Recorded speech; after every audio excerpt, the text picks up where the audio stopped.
Eleonora Di Maria, Università di Padova. Do il benvenuto a tutti per questo webinar sul tema dell'e-commerce, B2B e digitalizzazione del prodotto. Io lascerei subito la parola a Roberta Lazzari, Union Camere del Veneto, per un saluto. Prego Roberta.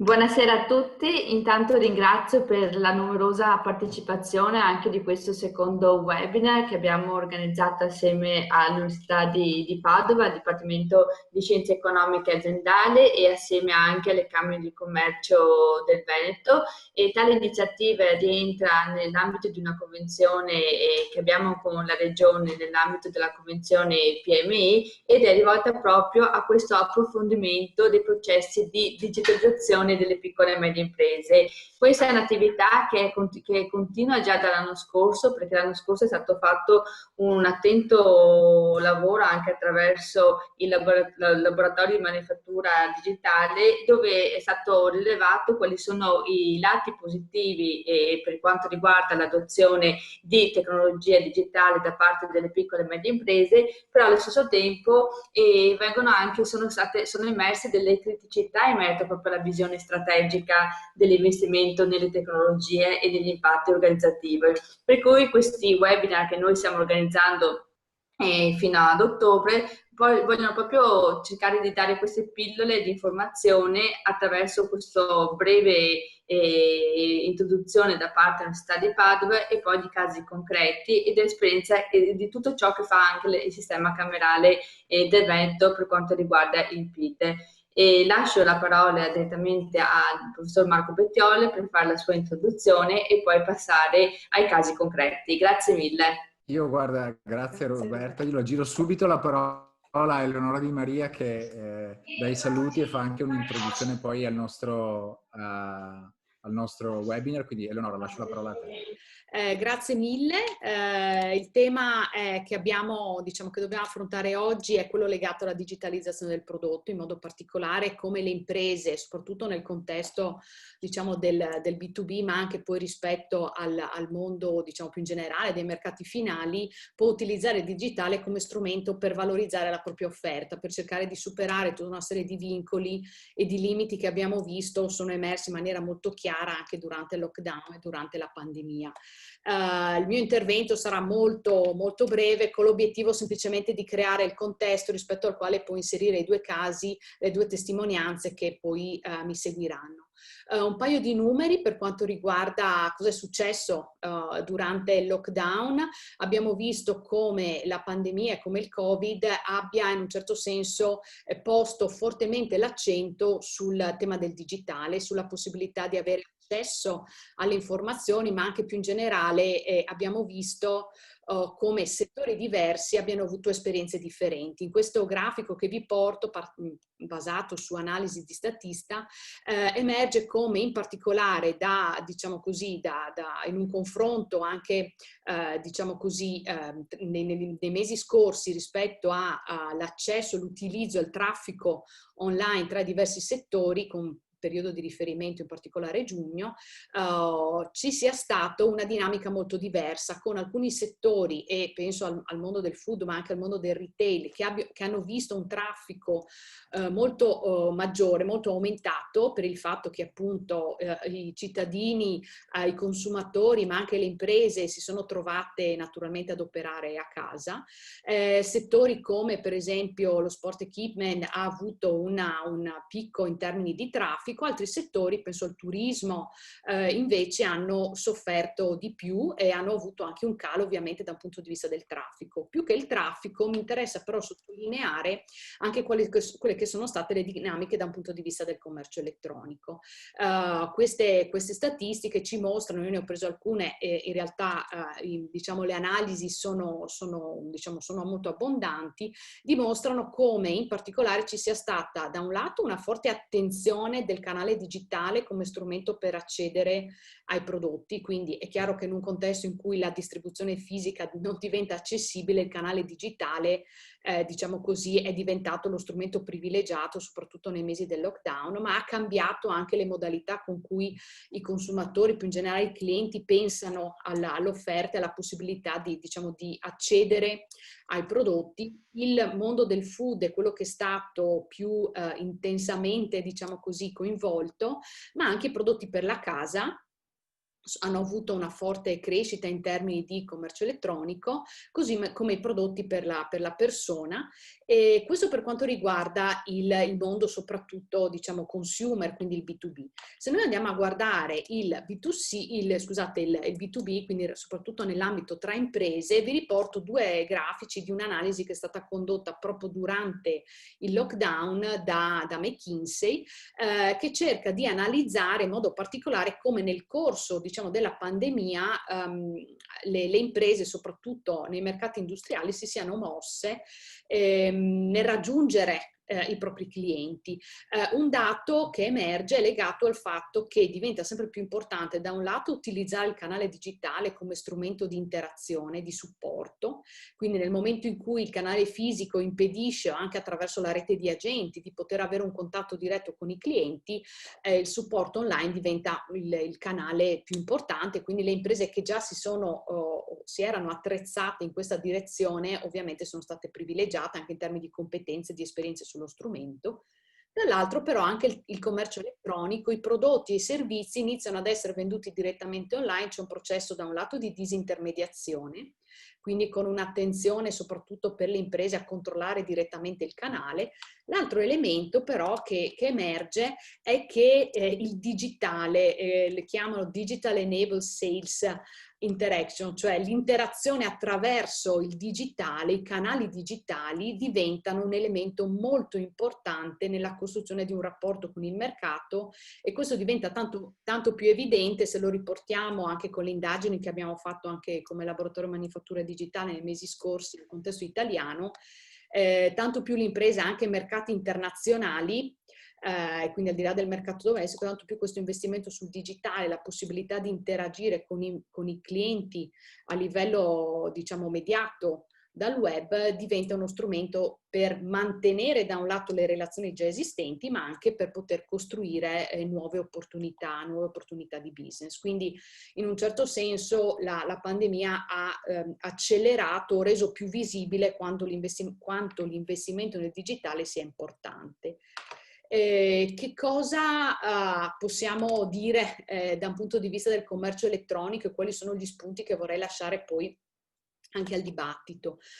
Rispetto a diversi modi con cui sia nel mondo B2C che nel mondo B2B ci si muove nei confronti dei rapporti con i clienti, al di là di quelle che possono essere le differenze più evidenti da un punto di vista della dimensione fisica dell'offline, quindi chiaramente il B2C ha una propria rete distributiva, dei propri punti vendita, mentre il mondo B2B ha sempre lavorato con canali diversi.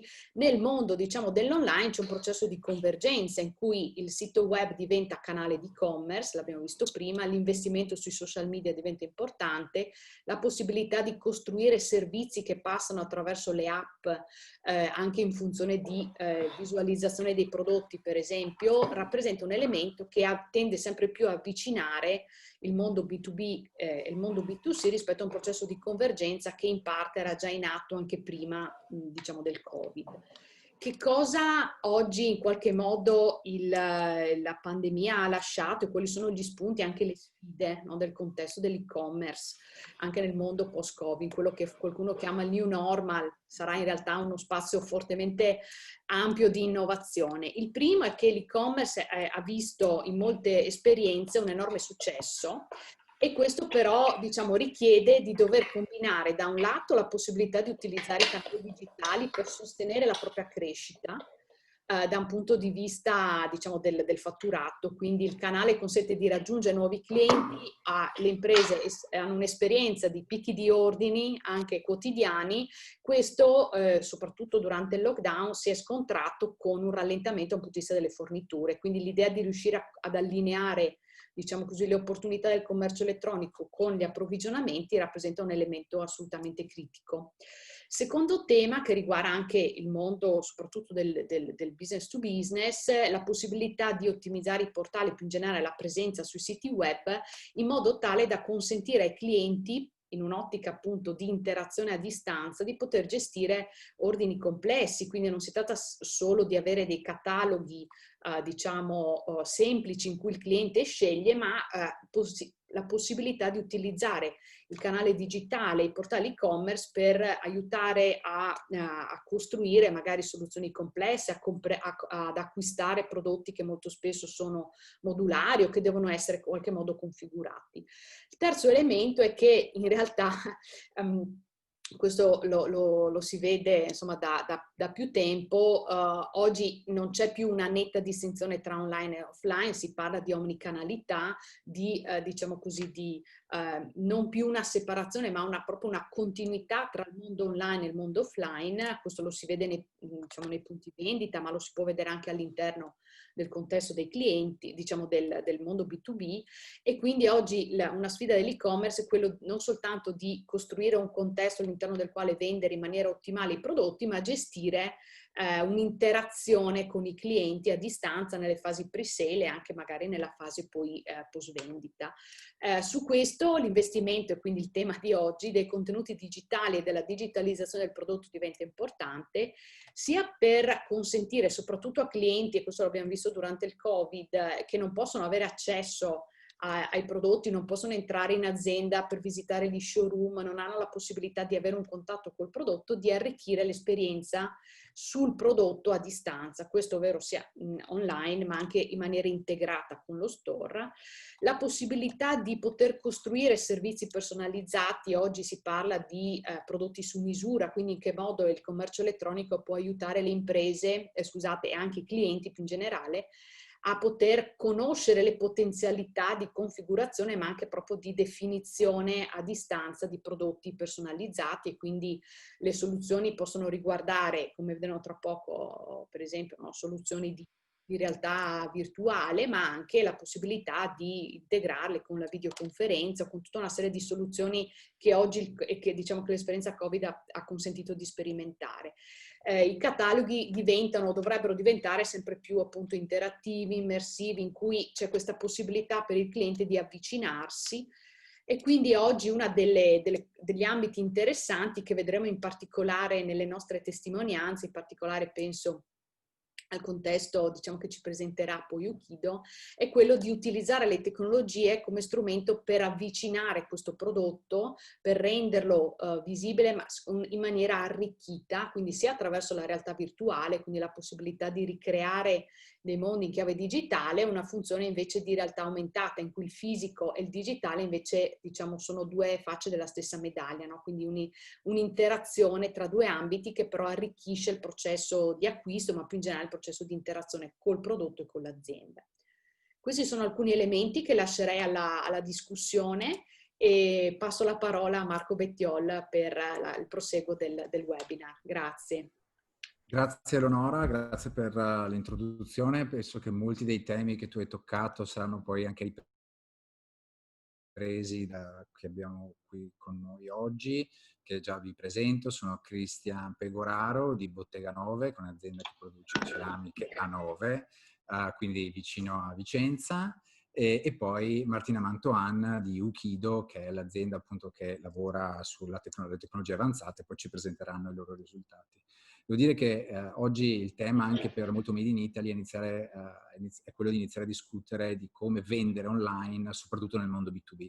Si è parlato naturalmente in questa pandemia, anche Leonora ci ha fatto vedere alcuni dati, moltissimo del B2C, cioè della vendita al consumatore, che ovviamente è cresciuta moltissimo, gioco forza per i lockdown, ma voglio dire, c'è tutta una filiera anche molto complessa, potremmo definire la filiera Made in Italy, di diversi settori che ovviamente non può vendere unicamente al B2C, ma moltissime delle nostre aziende vendono ad altre aziende, e oggi il tema diventa come intercettare nuovi clienti, sapendo che tutto quel mondo delle fiere, degli incontri fisici che fino ad ora hanno accompagnato, pensiamo al Salone del Mobile, al Vinitaly, giusto per citarne alcune, hanno accompagnato i processi di vendita e di interazione che le nostre imprese hanno utilizzato non ci saranno, o se ci saranno in versioni molto ridotte, senza buyer internazionali in gran parte. Quindi la vera sfida diventa come utilizzare il digitale per vendere non semplicemente un prodotto, come diceva Leonora, ma in realtà una serie di servizi, di personalizzazione, se volete anche di innovazione che le nostre imprese fanno. Per fortuna con noi appunto abbiamo oggi 2 aziende che lavorano da 2 punti di vista diversi su questo settore. Io comincerei, se Martina non si offende, con Cristian Pegoraro di Bottega 9, che è la nostra azienda manifatturiera che appunto lavora nel distretto di Nove. È un'azienda che si è rinnovata moltissimo nel corso degli ultimi anni, quindi lascerei la parola a Cristian per raccontarci un po' non solo il prodotto, che cosa fanno, ma anche per raccontarci come loro stanno affrontando questo processo di cambiamento, come vendere oggi le piastrelle online, sapendo che oggi è in giro per il mondo, non è il cliente finale, ma molto spesso è il designer, l'interior designer, l'architetto, e quindi con una filiera, diciamo, piuttosto articolata. Quindi lascio a lui la parola, so che vuole condividere alcune slide per farci vedere un po' il prodotto e un po' raccontarci che cosa hanno deciso di fare. Perfetto, grazie Marco. Grazie. Allora, buonasera a tutti. E prima di cominciare, intanto un ringraziamento all'Università di Padova e a Unicamere per questa possibilità, insomma, perché è sempre interessante partecipare a questi incontri. Io sono appunto Cristian Pegoraro e sono il titolare di Bottega 9. E Bottega 9 è un brand giovane perché siamo nati nel 2016. E prima di arrivare ad affrontare il tema centrale di questo webinar, vorrei condividere con voi un attimo quella che è la nostra realtà, quello che era e quello che siamo diventati in breve tempo. Quindi ho questa slide, Marco, che condivido con tutti. Eccola qua, perfetto.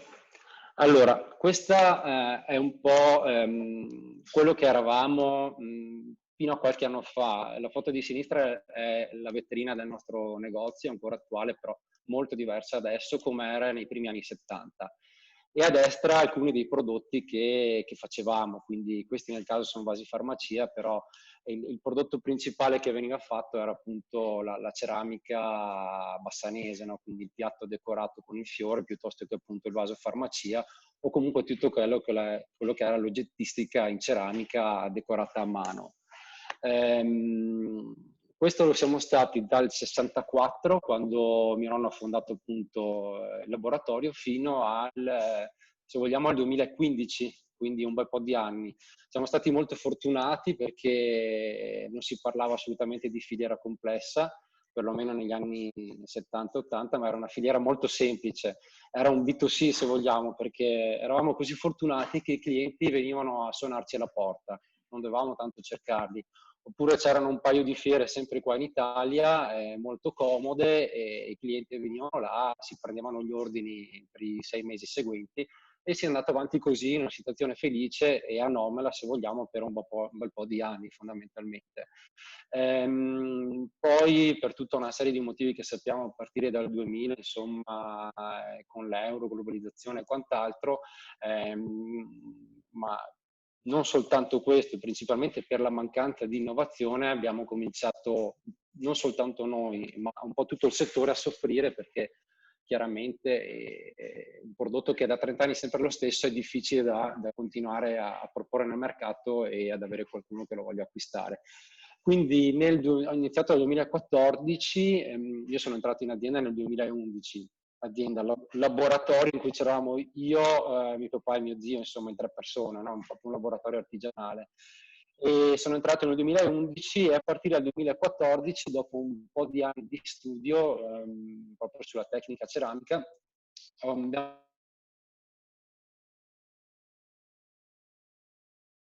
cominciato perlomeno a porre le basi per una strategia per quanto riguarda il processo di innovazione. E siamo arrivati nel 2016 appunto con questo nuovo brand che è Bottega 9, che abbiamo lanciato nel mercato e che propone questo prodotto. Adesso, eccolo qua, scusate, eccolo qua. A destra è uno dei nostri rivestimenti murali E a sinistra abbiamo il classico vaso decorato a mano che è andato per molti anni, di cui parlavo prima. Come si arriva dalla tradizione a questo processo di innovazione? Si arriva affrontando, diciamo, vari step, soprattutto quando si parte con un budget estremamente ridotto, comunque passo dopo passo, e mettendo insieme una squadra importante che ha potuto e può ancora oggi, insomma, affrontare quello che è un mercato poi diventato per noi mondiale. Che vuol dire che l'artigiano deve diventare, come ho anche scritto tra l'altro nel biglietto da visita, un artigiano contemporaneo. E cosa significa? Significa che l'artigiano non può più permettersi di restare in laboratorio tutto il giorno a fare il suo vaso, a fare comunque il suo oggetto, ma deve principalmente avere una visione strategica da condividere con la sua squadra per poter proporre un prodotto che deve competere magari col prodotto cinese o col prodotto americano o comunque in un mercato mondiale. Quindi quello che ho fatto è stato cominciare a interpellare dei designer proprio per cercare di innovare il prodotto. Abbiamo interpellato, abbiamo perlomeno per un po' di tempo avuto un ufficio stampa che potesse aiutarci a comunicare il prodotto, questo prodotto nuovo, e allo stesso tempo abbiamo cominciato a fare delle session frequenti di shooting fotografici in studio piuttosto che in varie location, proprio per cercare di rendere molto più appetibile il prodotto a quello che è il nostro mercato di riferimento. E quindi da qua siamo passati, scusate, a questa cosa qua. E qua sono alcune delle nostre collezioni, qua sono tutti quanti scatti fatti da fotografi professionisti proprio per cercare di avere una strategia comunicativa completamente diversa da quello che era stato per 30 anni, perché secondo noi era l'unico modo per poter rendere appetibile il prodotto. Non bastava soltanto cambiare il design, cambiare quindi la forma e cambiare anche la tipologia di utilizzo, perché rispetto, diciamo, all'oggettistica pura, adesso noi facciamo principalmente rivestimenti ceramici, rivestimenti decorativi ceramici artigianali e che si propongono direttamente, diciamo, agli studi di architettura piuttosto che appunto a interior designer o interior decorator, dipende un po' da dove ci troviamo nel mondo. Quindi dal 2016, quando siamo usciti sul mercato, ci siamo trovati da vendere in un mercato locale italiano, prettamente, che era praticamente morto, ad affrontare a vendere un mercato mondiale, ma questo proprio nel giro di qualche mese, perché fortunatamente le prime collezioni presentate hanno subito suscitato interesse e quindi abbiamo cominciato a lavorare con questi prodotti che vedete. Sicuramente c'è stata una buona dose di fortuna, ma sicuramente bisogna anche dire che abbiamo pianificato tutta questa cosa in maniera corretta probabilmente, perché poi il mercato ci ha dato ragione, no?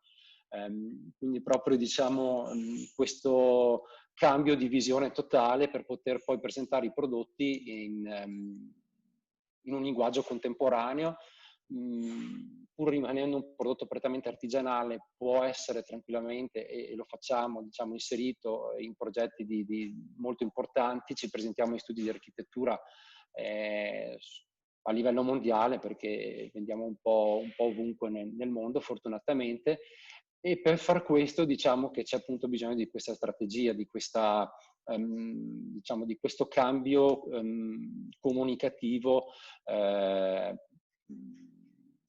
del prodotto, insomma. Poi per Nova era anche abbastanza una novità, in primis anche per me, perché eravamo abituati, ripeto, bene ed eravamo abituati che non serviva spendere soldi per fare delle foto fatte bene, non serviva spendere soldi per avere un ufficio stampa, erano tutte spese in più reputate allora, ma forse ancora oggi purtroppo da qualcuno inutili, mentre invece noi abbiamo fortunatamente capito che soltanto questa, secondo noi, è la via per poter, diciamo, competere con questi prodotti poi a livello mondiale.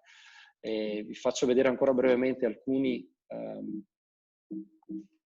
alcuni progetti che abbiamo realizzato. Il primo in alto a sinistra è un ristorante che si trova a Ibiza, replicato poi nel suo formato a Londra. Abbiamo decorato il banco e poi anche il retro della cucina. Quello centrale in alto è uno dei progetti più belli che abbiamo fatto. Questa è una piccola parte, però è dentro da Harrods a Londra, nella Fresh Hall, nella fattispecie. Abbiamo rinnovato tutti i retri dei negozi vari che ci sono all'interno. È stato un lavoro molto importante. A destra un intervento su un bagno piccolo per far vedere che si possono fare anche quelle cose, e poi sotto insomma un progetto a Milano in basso a sinistra, un altro a Venezia, quello centrale, e un bagno, questa è una casa privata, in basso a destra. Questo è un po' invece quello che prodotti custom, ad esempio questo bambù l'abbiamo realizzato per un banco bar a Parigi.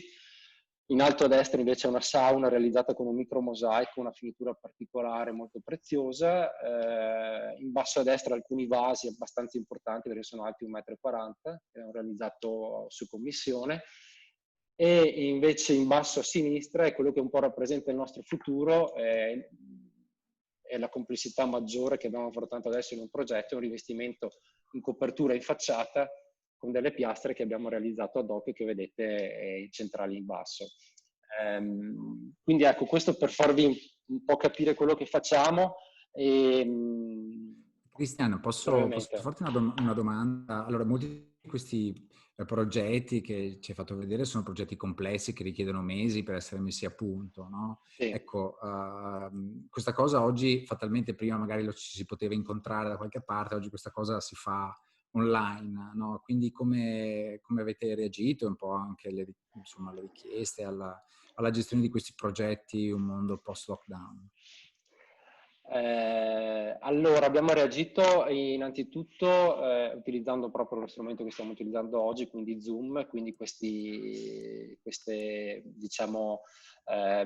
call, queste videoconferenze che ormai erano diventate quasi quotidiane, prima con la rete vendita, poi con alcuni architetti per determinati progetti, proprio perché appunto non ci si poteva muovere e quindi era necessario affrontarlo in questo modo qua.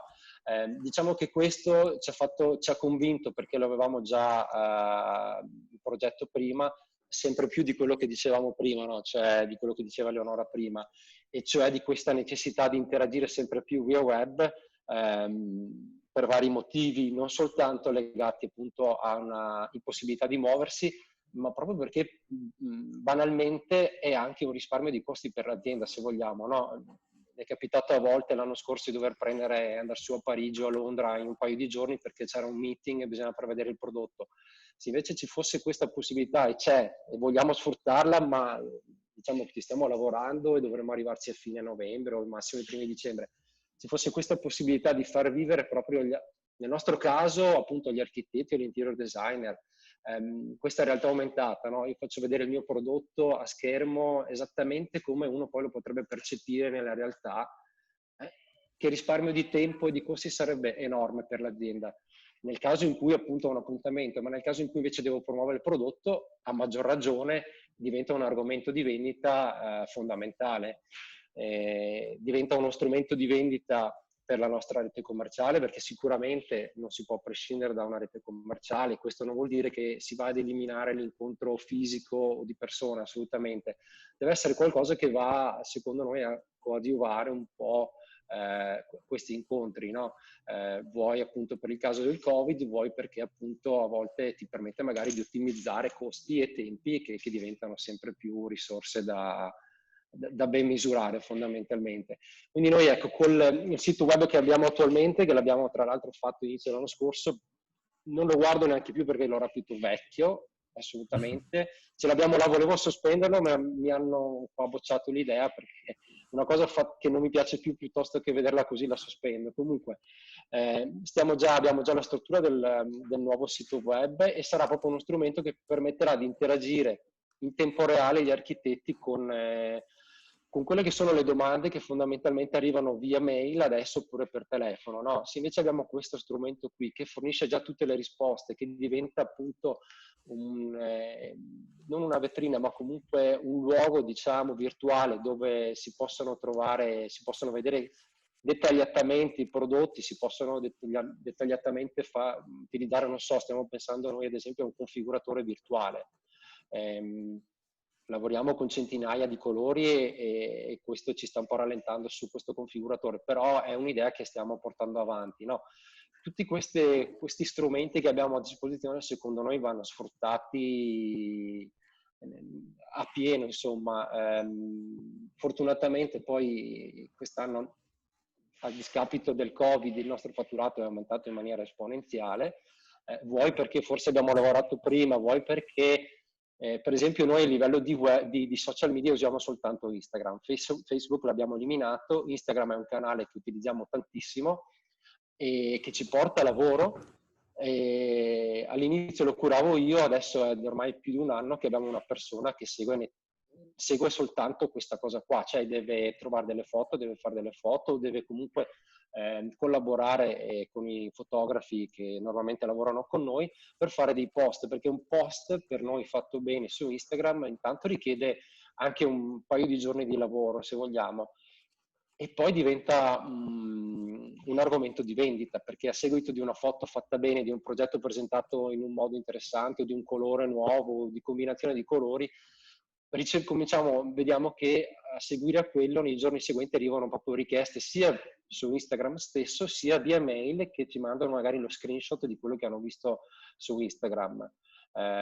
Quindi anche quello è un canale che va sempre più sfruttato a nostro avviso e che stiamo appunto implementando con questa persona che segue questo aspetto e soltanto questo aspetto. Il sito web, ripeto, mi dispiace ma non l'abbiamo pronto, però richiede anche questo una preparazione di mesi, perché adesso stiamo rifacendo tutte le foto e anche lo shooting fotografico, abbiamo 4 sessioni in 4 posti diversi, richiede tempo. Ne avevamo una venerdì ma è previsto molto tempo, quindi è all'aperto, quindi abbiamo dovuto spostarla. E quindi ecco, diciamo che sicuramente noi abbiamo una filiera estremamente complessa, perché poi appunto i progetti richiedono una continua interazione con gli architetti o col project manager, insomma con chi segue quel particolare progetto. Proprio per questo avere degli strumenti digitali che possano aiutarci o che possono fornire risposte immediate su questi progetti diventa fondamentale, perché le risorse costano tanto e quindi perché non sfruttare appunto il canale digitale, che è vero che richiede un investimento iniziale se vogliamo farlo fatto bene, ma poi siamo convinti che può sicuramente essere ammortizzato in breve tempo. Insomma, l'abbiamo visto quando siamo passati dalla tradizione a questo nuovo prodotto contemporaneo. Mi erano venuti i capelli bianchi perché continuavo, il fotografo costa soldi, l'ufficio stampa costa soldi, non sapevo bene perché non avevo esperienza dove stavo andando e ogni giorno, ogni notte mi chiedevo ma ne vale la pena, sto facendo la cosa giusta, ma non è che poi non funziona. Invece diciamo che fortunatamente questi timori si sono poi dissipati in questi anni, insomma, perché dal 2016 veramente se voi venivate qua da noi avevamo il classico piatto di 9 e un 2% di questi prodotti.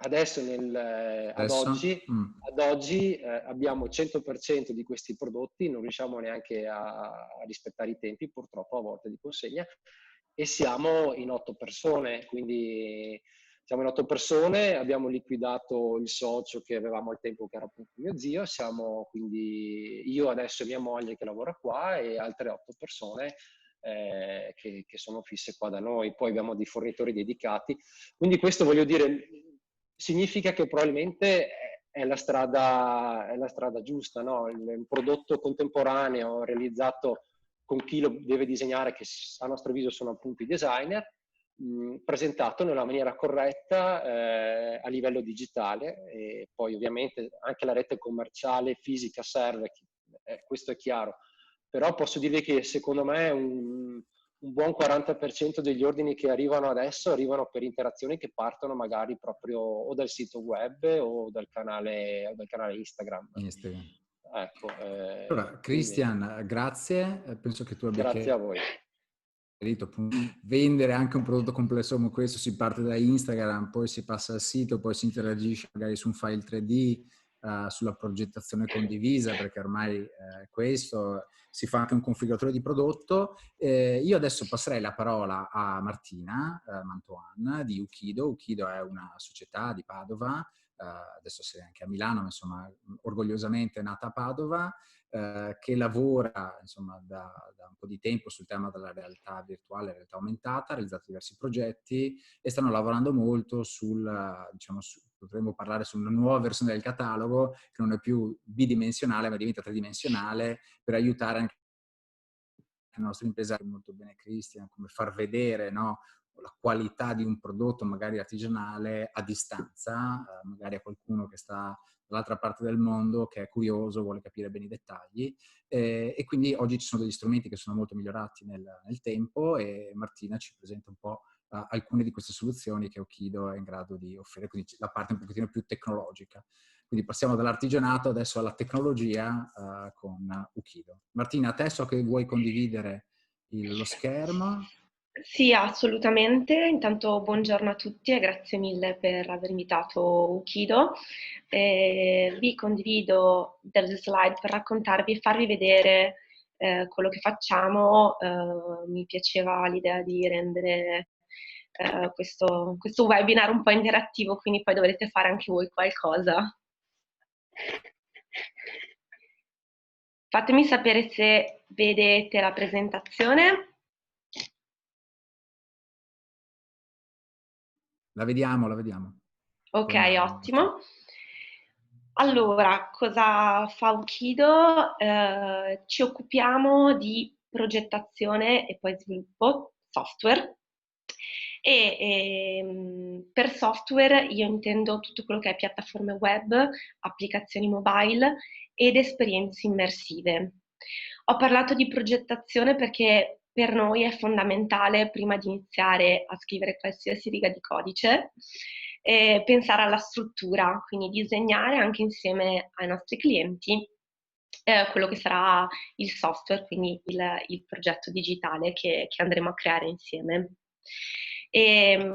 Siamo una quarantina di persone, di cui 30 circa sviluppatori, quindi abbiamo molte competenze tecniche all'interno del nostro team. Siamo nati 10 anni fa, appunto, come diceva Marco, a Padova, con una soluzione digitale per saltare le code. Magari se siete andati in ospedale o in qualche ULSS avete anche utilizzato il nostro sistema saltacode nel Veneto. E poi però nel corso degli anni ci siamo un po' adattati alle esigenze di mercato, tanto che dal 2016 abbiamo un team che si dedica proprio alle esperienze immersive all'interno di Ukido. E quindi io vi racconto in particolare di alcuni progetti che abbiamo realizzato in cui la soluzione tecnologica che abbiamo proposto erano proprio delle esperienze immersive. Questo perché? Perché durante la quarantena in particolare c'è stata posta questa domanda da moltissime aziende. Quindi molte aziende sono venute da noi chiedendoci come fosse possibile trovare un'alternativa all'incontro fisico, dato che per motivi di distanziamento sociale è abbastanza complicato organizzare incontri, tanto più che adesso le fiere di cui il B2B è sempre vissuto sono veramente complicate da organizzare. La scorsa settimana sono stata in Fiera dell'Oro a Vicenza e sono stati bravissimi nel ripensare tutta l'organizzazione, ma comunque il numero di persone è sicuramente diminuito, quindi dovremo aspettarci sicuramente qualcosa di un po' più di nicchia. E la risposta che noi abbiamo dato è ovviamente stata orientata sulla realtà virtuale e la realtà aumentata. Giusto per fare un passetto indietro, quando noi parliamo di realtà virtuale, parliamo di un'immersione in un mondo che è stato completamente ricostruito in maniera digitale. e si fruisce di esperienze in realtà virtuale tramite un visore. Vedete quindi l'immagine in alto a destra. Quando invece parliamo di realtà aumentata, parliamo di proiettare sul mondo che ci circonda degli elementi digitali, e per fruire di queste esperienze è necessario un dispositivo mobile, quindi uno smartphone o un tablet o un iPad. Perché vi racconto queste cose? Perché è giusto capire le differenze delle tecnologie. Teniamo sempre presente che la tecnologia, secondo noi, è un mezzo, uno strumento per risolvere dei problemi. Quindi la prima cosa da fare è chiedersi se quella determinata soluzione tecnologica è adatta per risolvere le problematiche che ho nell'azienda. I campi di applicazione sono i più disparati. Abbiamo... Tutto a posto? Sì. Un utente aveva aperto involontariamente il microfono. Ah, ok. Partiamo dall'educazione al training. Non so come si riesce a fare. Quindi, ad esempio, in questo caso abbiamo il famoso catalogo virtuale di cui eravate tutti curiosi.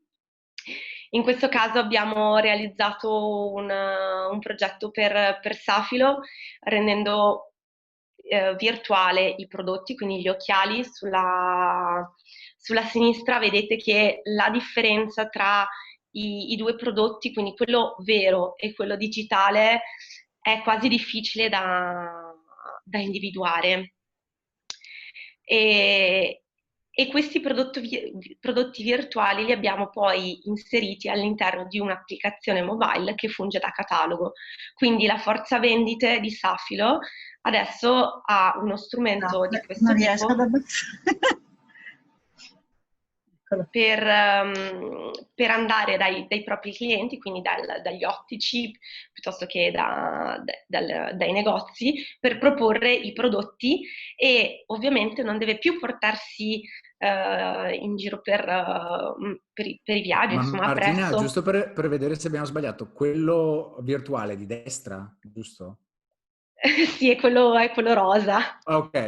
E si capisce dall'ombra. Infatti, si capisce no. dall'ombra. Era giusto per vedere. Ok, avevo un dubbio, perdona. Okay. Esattamente. Quindi in questo progetto il prodotto virtuale è stato utilizzato per la forza vendita. Un altro utilizzo delle esperienze immersive è il virtual try-on. In questo caso, sempre un progetto in ambito occhialeria, è possibile dare la possibilità agli utenti di provare in prima persona i prodotti. Quindi potete vedere che noi stavamo facendo dei test e stavamo provando degli occhiali.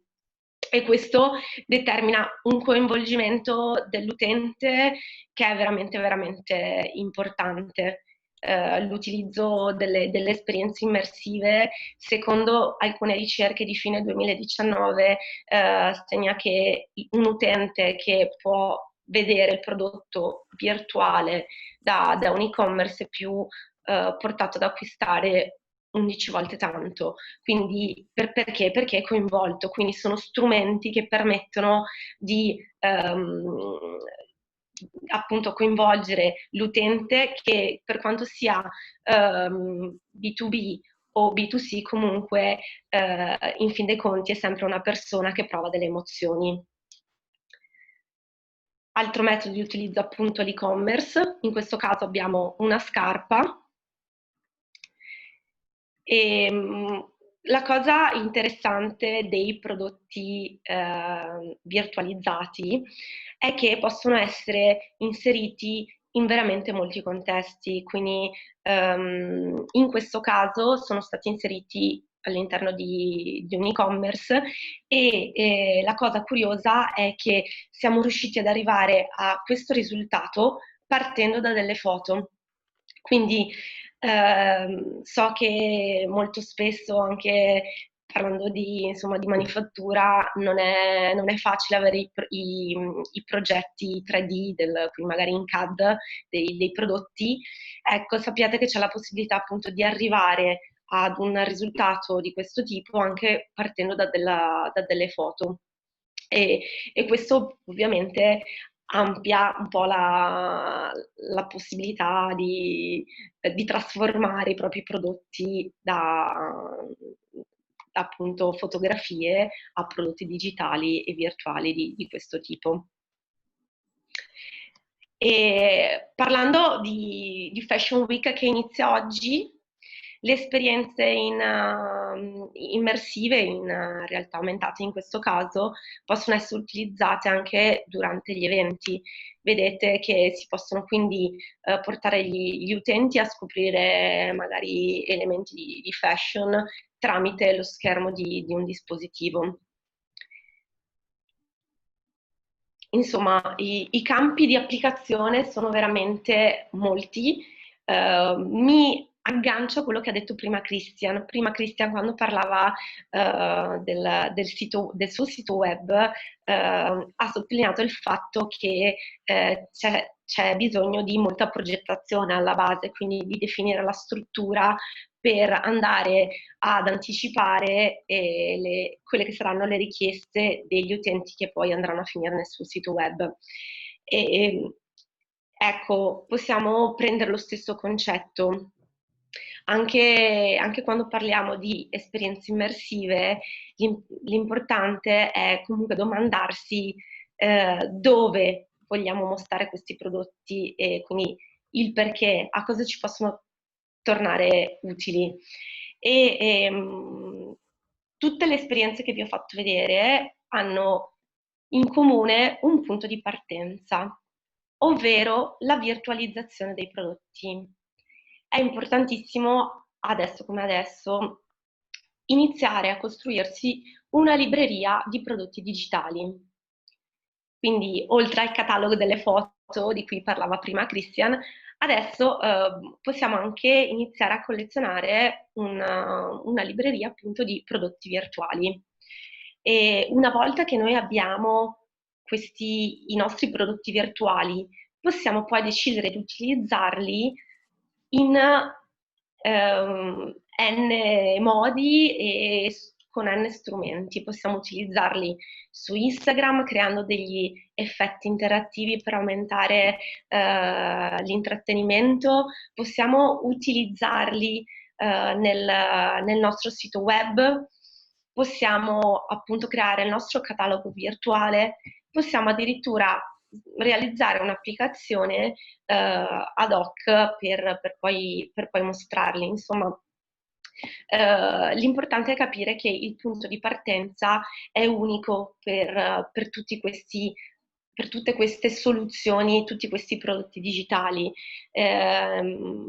Quindi, e non necessita per forza sin da subito di grandi investimenti, nel senso che...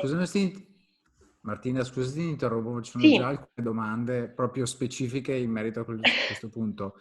Allora, uno Okay. sui costi, ma vabbè, adesso questo immaginavo. L'altra era molto tecnico, che tipo di foto sono necessarie per ricostruire, ad esempio, il 3D della scarpa, insomma, quali sono le che bisogna seguire per costruire un oggetto tridimensionale. Allora, per quanto riguarda i costi, la risposta è sempre dipende. Però se siete interessati magari ci sentiamo in separata sede, perché appunto dipende dal prodotto che dovete rendere virtuale.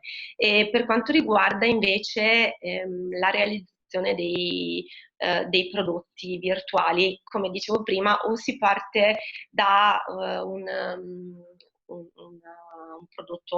progetto 3D, che può essere ad esempio CAD o altri formati, oppure si può partire da delle fotografie. Abbiamo a questo proposito messo ad hoc in azienda un processo per cui facciamo moltissime foto attorno all'oggetto, quindi poniamo l'oggetto su una sorta di piedistallo che ruota, e con una macchina fotografica facciamo moltissime foto in modo da andare a coprire tutte le angolazioni, e poi ovviamente c'è sempre bisogno del Martina lavoro Nicola dice se serve lo sfondo bianco. Adesso lascio te rispondere. In quando fate queste foto. Allora, sto ripensando alla strumentazione che abbiamo in ufficio, e non mi ricordo se è bianco o verde lo sfondo, però tenete conto che poi ci vuole sempre l'intervento di un 3D artist, e comunque uno sviluppatore che si occupa di 3D, quindi serve qualcuno che abbia le specifiche competenze per trasformare la fotografia, comunque per trasformare un progetto in CAD in un prodotto virtuale. Però vi assicuro, adesso lo testerete anche voi, che l'impatto e l'effetto che si può ottenere è sicuramente molto più importante rispetto a delle foto. Quindi parlando sempre di cose che abbiamo imparato negli ultimi mesi, io vi invito a prendere il vostro telefono e di scansionare questo QR code. Io ve lo faccio vedere da browser, perché la cosa bella della tecnologia è che ogni giorno propone delle novità e migliora, e quindi negli ultimi mesi è possibile fruire della realtà aumentata anche da browser. Quindi non è più necessario per forza sviluppare e poi pubblicare un'app mobile. Io sto vedendo, non so se gli altri stanno vedendo. Allora, vi racconto un attimo questo progetto che è Dermatic. Ok, dovreste vedere questo prodotto qua, se non sbaglio. Sì. Ok, questo prodotto è un prodotto biomedicale che abbiamo realizzato ed è pensato per fare la scansione dei nei. Viene attaccato nel telefono e tramite l'intelligenza artificiale scansiona i nei, e se viene utilizzato ogni mese si accorge se c'è qualche variazione nella pelle. Se voi state utilizzando lo smartphone, vedete che riuscite a ruotarci attorno, riuscite a muoverlo, e dovreste vedere anche nel vostro schermo un simbolo a forma di cubo. Quello vi permette di vedere il prodotto in realtà aumentata. Quindi basta che lo premiate e dovrete scansionare il pavimento, quindi una superficie piana, e dovrebbe apparire il prodotto digitale tramite il vostro schermo. Ti confermo, ce l'ho sulla mia scrivania, non so gli altri. Ok, ottimo.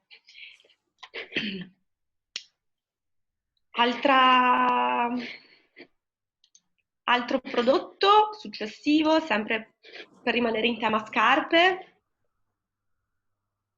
Io direi ne facciamo un altro, poi... Guardate, io ne avevo preparati 5, fate quello che preferite, perché ecco, ne avevo preparati 5 da testare. Ognuno si quindi sceglie quello che esattamente, preferisce fare, mi sembra un'ottima soluzione. Anche in base al vostro settore.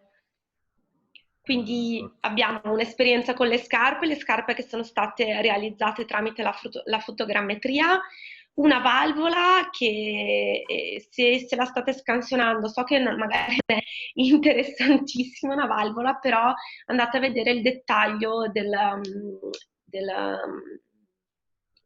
dell'alluminio, quindi del prodotto stesso che viene della superficie.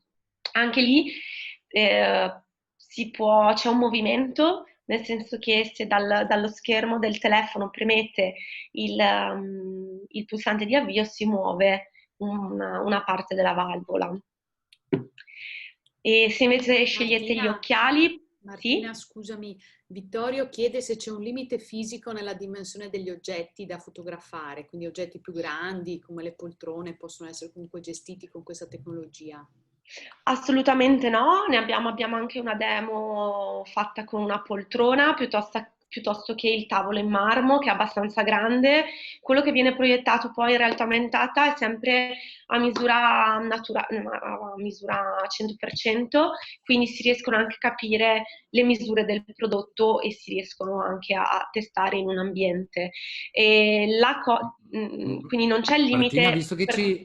Martina, visto che ci Sì? siamo, PC, che non so chi sia, ma insomma la sua abbreviazione, dice se si può fare anche la realtà aumentata di interi interni, quindi diciamo fino a che scala si può arrivare, in termini di, cioè oltre il prodotto, ma diciamo di un'intera stanza, ecco, potremmo dire. Ecco, mettiamola così. Sì, allora, se poi vi può interessare, vi mando tutti i link e vi faccio leggere alcuni progetti che abbiamo realizzato. Ad esempio, abbiamo fatto degli esperimenti per l'Aurora Merlin e abbiamo ricreato un ambiente di un bagno che misurava 2x2 con degli elementi di realtà aumentata, e quello, insomma, è sicuramente fattibile.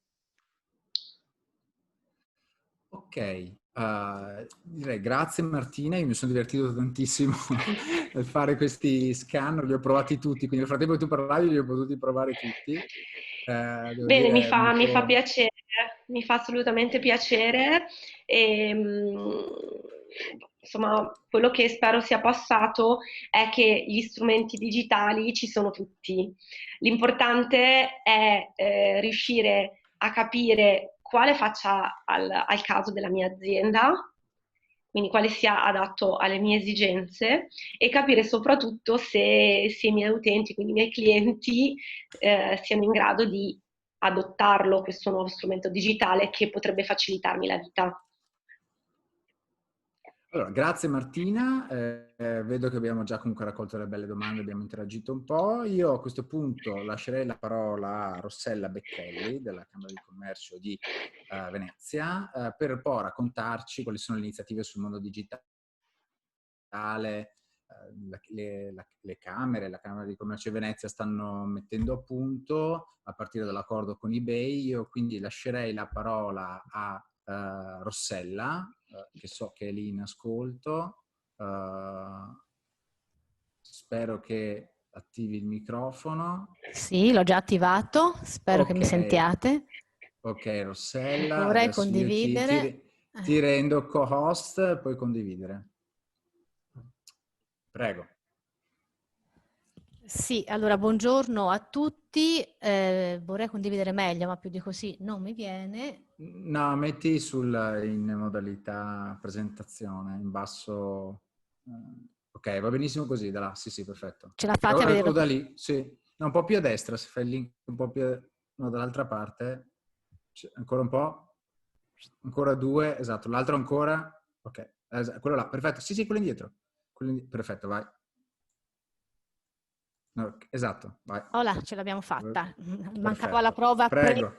pre-incontro. Allora, intanto buongiorno a tutti, ben ritrovati. Dopo tanta bellezza e tanto interesse ritorniamo a un intervento un po' più istituzionale con quello che farò io e che farò a nome del sistema locale dei punti impresa digitale, dei PID.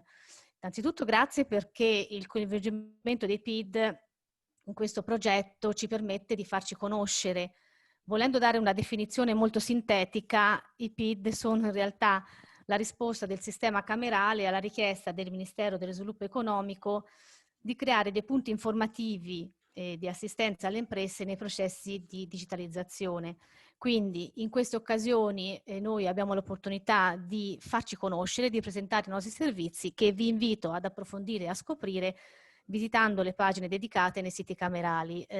Io sono, diciamo così, in collegamento diretto, ma presenziano questo webinar tutti i colleghi degli uffici PID delle altre Camere di Commercio del Veneto, proprio perché tutti siamo stati coinvolti in questo progetto di ampio respiro che parla di digitalizzazione e piccole e medie imprese.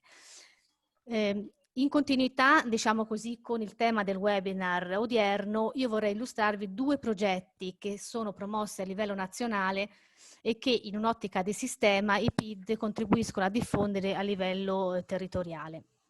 Il primo è un progetto, la partnership tra eBay e le Camere di Commercio per supportare l'e-commerce alle piccole e medie imprese.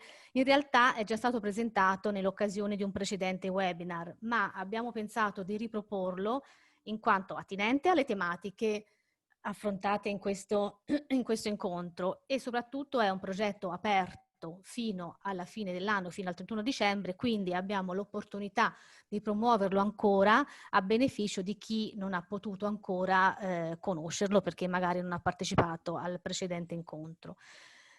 E-commerce. Abbiamo tutti sotto gli occhi l'evoluzione che ha avuto questa modalità di commercio online in questo periodo. La stessa pandemia emergeva anche dall'intervento della professoressa Di Maria all'inizio, ha portato in evidenza i benefici del commercio online in un contesto in cui effettivamente è in atto una rivoluzione nelle abitudini di acquisto e di vendita. Quindi l'accordo nasce proprio per voler supportare le imprese nell'avvicinarsi a questa modalità di commercio che sfrutta la rete come canale ulteriore e complementare alla tradizionale modalità di vendita offline. In questo progetto eBay si presenta come un partner dei venditori in un'ottica di collaborazione reciproca, quindi offre una piattaforma di livello globale di e-commerce che permette anche vendite internazionali. Il venditore mantiene il proprio brand, quindi la propria identità e il proprio marchio. In realtà si tratta di fatto di una opportunità di innovazione per le imprese che nell'ambito di questo accordo vengono supportate dal punto di vista formativo, promozionale e anche tecnico. L'accordo si sostanzia in 2 principali aspetti, un aspetto di tipo prettamente commerciale, le cosiddette promozioni, e un aspetto più educational. Quali sono quindi le promozioni, i vantaggi per le imprese? La possibilità di usufruire di 12 mesi gratuiti per l'apertura di un negozio base o di 6 mesi gratuiti per l'apertura di un negozio premium. Questa è una promozione che deve essere attivata perché possa essere beneficiata entro il 31 dicembre. Sempre dal punto di vista commerciale, l'altro beneficio per le imprese è 0 commissioni sul venduto per 4 mesi e mezzo dall'attivazione della promozione. Ecco, in questo caso la promozione deve essere attivata entro il 15 di novembre. Se questo è il lato commerciale del progetto, lato educational, è stato creato un portale dedicato al supportare gratuitamente tutta l'attività formativa per approcciare al meglio possibile la modalità e-commerce di vendita. Quindi questa eBay University contiene video, tutorial, materiali da consultare gratuitamente proprio per diventare venditori professionali nella piattaforma eBay. Accanto a questo, di non minore importanza, è proprio il supporto tecnico che è garantito attraverso una email diretta per avere consulenze con i referenti di eBay. Vi ho messo sotto il link per attivare le promozioni. Chi fosse interessato può contattare gli uffici PID delle Camere di Commercio del Veneto che hanno aderito a questa promozione per avere anche ulteriori approfondimenti. L'altro progetto di cui vi vorrei parlare è questo, è l'Internet Governance Forum. Questo è un'iniziativa, un evento sotto tutti gli aspetti che si realizzerà dal 7 al 9 ottobre prossimo e che vede il pieno coinvolgimento di tutto il sistema camerale, dal momento che l'organizzazione è curata da Union Camere, Infocamere, la Camera di Commercio di Cosenza e tutta la rete dei PID. Che cos'è l'IGF? è un forum nato nel 2006, quindi sotto l'egida dell'ONU, che affronta le tematiche legate a Internet sotto molti aspetti prettamente sociali, economici, tecnici e politici. Quindi questa piattaforma vuole coinvolgere istituzioni, pubblica amministrazione, imprese, cittadini, per alimentare il dibattito e lo scambio di idee per indirizzare le policy relative all'Internet, che ne determinano appunto regole, infrastrutture e comunque il funzionamento. Inutile negare che Internet ormai condiziona la vita di tutti noi. Se ci pensiamo, ha ridefinito lo spazio pubblico, quello privato, i rapporti tra le persone e le istituzioni, ha modificato di fatto anche l'organizzazione del lavoro. In effetti è uno spazio economico che rende possibile di fatto l'innovazione, la crescita, la competizione. Di fatto la rete è uno strumento quindi di sviluppo delle attività economiche. Le stesse tecnologie che abbiamo visto finora, senza la rete effettivamente non ci sarebbero. Tutto questo comporta però un dibattito molto ampio, e ora mi viene in mente anche, sicuramente voi lo avete presente, tutto quello che è uscito nell'ultimo rapporto DESI qualche mese fa, cioè queste tematiche legate all'Internet coinvolgono una serie di problematiche che richiedono ancora di essere ben affrontate a livello nazionale. Sto parlando della possibilità di rendere fruibile a tutti Internet, di aumentare quindi le competenze digitali di cittadini e imprese perché possono meglio approcciare la rete e garantire poi le infrastrutture di connettività diffusa e veloce. Ecco, questi sono temi che verranno trattati nell'ambito di questa 3 giorni. È un programma molto corposo, molto articolato e molto interessante. Ovviamente toccherà anche aspetti normativi e tanti altri aspetti legati alle tecnologie e alla rete. Le cito solo punto elenco per dare il senso della portata di questo evento. La cyber security, la sostenibilità digitale, l'intelligenza artificiale, le nuove professioni, pensiamo ora al nuovo modo di fare informazione con i social network, il ruolo del web per la ripartenza, quindi come digitale, tecnologia, rete possono aiutare le imprese nella ripartenza post-Covid. Qui rientra tutta la tematica dello smart work, dell'e-commerce di cui parlavamo prima, privacy, tutti temi assolutamente attuali, assolutamente di interesse, che veramente danno un'interessante valenza a questa 3 giorni che si sta per aprire. Io ho messo il link al programma, vi invito ad approfondirlo e ad individuare tra le varie sessioni che sono a disposizione quelle di maggiore interesse vostro per poter partecipare e così beneficiare anche di questo arricchimento tematico. Ecco, dopo questo io ho concluso e vi ringrazio dell'attenzione.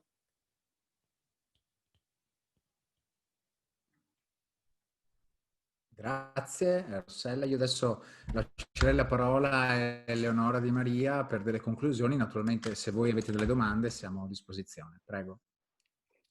Grazie Rossella Becchelli per questo ultimo intervento. Io vorrei soltanto dire una sintesi di quello che ci siamo detti, che abbiamo così che è emerso un po' dalle presentazioni di oggi. Proprio alcuni spunti. La prima è che oggi la tecnologia è disponibile, l'abbiamo visto nelle parole di Martina, e abbiamo visto allo stesso tempo che è importante avere una chiara visione, un percorso strategico. Questo ce l'ha mostrato Christian. Diciamo, la tecnologia è al servizio di un percorso di avvicinamento al mercato e di interazione, avendo ben chiari quali sono gli obiettivi su cui andare. La tecnologia diventa importante e quindi occorre conoscerla, e quindi momenti come questi sono utili anche per far conoscere bene le potenzialità di strumenti che comunque esistono. L'altro elemento che però sottolineerei è che ci deve essere una combinazione tra tecnologia e azienda, tecnologia e prodotto. Non c'è una soluzione unica valida per tutti, e questo credo che sia un messaggio molto importante da sottolineare in un contesto produttivo in cui ci sono processi molto diversi. Il mondo del Made in Italy che citava Marco Bettiol prima, è fatto su misura, come i progetti molto belli che abbiamo visto di Bottega 9, ma è fatto anche di prodotti che hanno tra loro complessità molto diverse, e quindi è importante capire le tecnologie che sono più adatte, ma queste tecnologie in qualche modo esistono. Il terzo elemento è legato alle competenze. Forse a qualcuno di voi è sfuggito, ma Martina per esempio ha citato il 3D artist, piuttosto che le competenze che citava anche Rossella Becchelli prima, legate al nuovo modo di fare impresa. Christian prima citava l'importanza di gestire in modo appropriato la comunicazione attraverso i social media, con competenze e persone dedicate. Ecco, la dimensione delle competenze va a braccetto con quello naturalmente delle tecnologie. È un'idea di digitalizzazione che è comunque alla portata delle piccole e medie imprese. Abbiamo visto come un'azienda di 8 persone abbia comunque fatto un percorso molto importante, come prodotti che sono apparentemente semplici possono attraverso la digitalizzazione e la virtualizzazione diventare anche uno strumento molto potente in mano ai clienti, che si possono anche divertire, l'abbiamo provato noi stessi. L'ultimo elemento, e poi andiamo verso le conclusioni, è che c'è sì un percorso di investimento che va fatto, però se abbiamo in mente l'immagine che ci ha mostrato Martina di questo virtual pipeline, mi sembra di ricordare esattamente il titolo, cioè l'idea che c'è una libreria, un investimento iniziale che si fa di capitale anche digitale, no? Di prodotti che però possono essere poi moltiplicati n volte, possono essere prodotti su canali diversi, possono essere utilizzati dall'e-commerce ma anche ad Instagram, no? E quindi in un certo senso anche credere alla comunicazione digitale, all'investimento in contenuti digitali come non semplicemente un costo, ma anche come un investimento che poi può essere capitalizzato su diciamo piattaforme, su direzioni anche molto diverse e che consentono di avvicinare e gestire i clienti in tutte le fasi, dalla fase dell'innovazione alla fase, come diceva anche Christian molto bene, alla fase di vendita. L'abbiamo visto anche nei prodotti legati agli occhiali. Quindi questo è un percorso che naturalmente insomma speriamo che molti possano intraprendere, molte aziende l'hanno già fatto e ci auguriamo insomma che questo percorso di digitalizzazione renda sempre più competitive le nostre imprese nei contesti internazionali. Io lascerei lo spazio alla chat, come si dice, se c'è qualche ultima domanda, al di là di quelle che sono state poste. So che sono già le 5:15, ma abbiamo insomma un minimo ancora di margine, se c'è qualcuno che vuole postare una domanda. Può anche farla a voce. Sì, anche a voce abbiamo sì la possibilità di fare unmute del microfono, di farla a voce.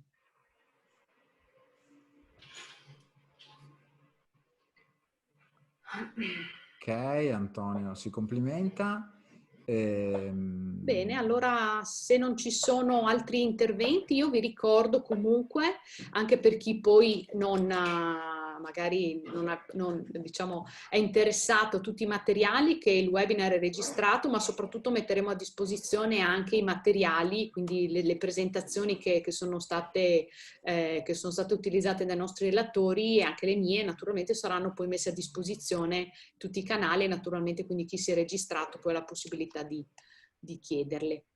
Ecco, io colgo l'occasione per ricordarvi di rispondere a questionario di valutazione, perché noi lo leggiamo con attenzione e cerchiamo di migliorare il servizio, e faremo poi anche un'analisi delle diverse cose che emergono dalle vostre valutazioni.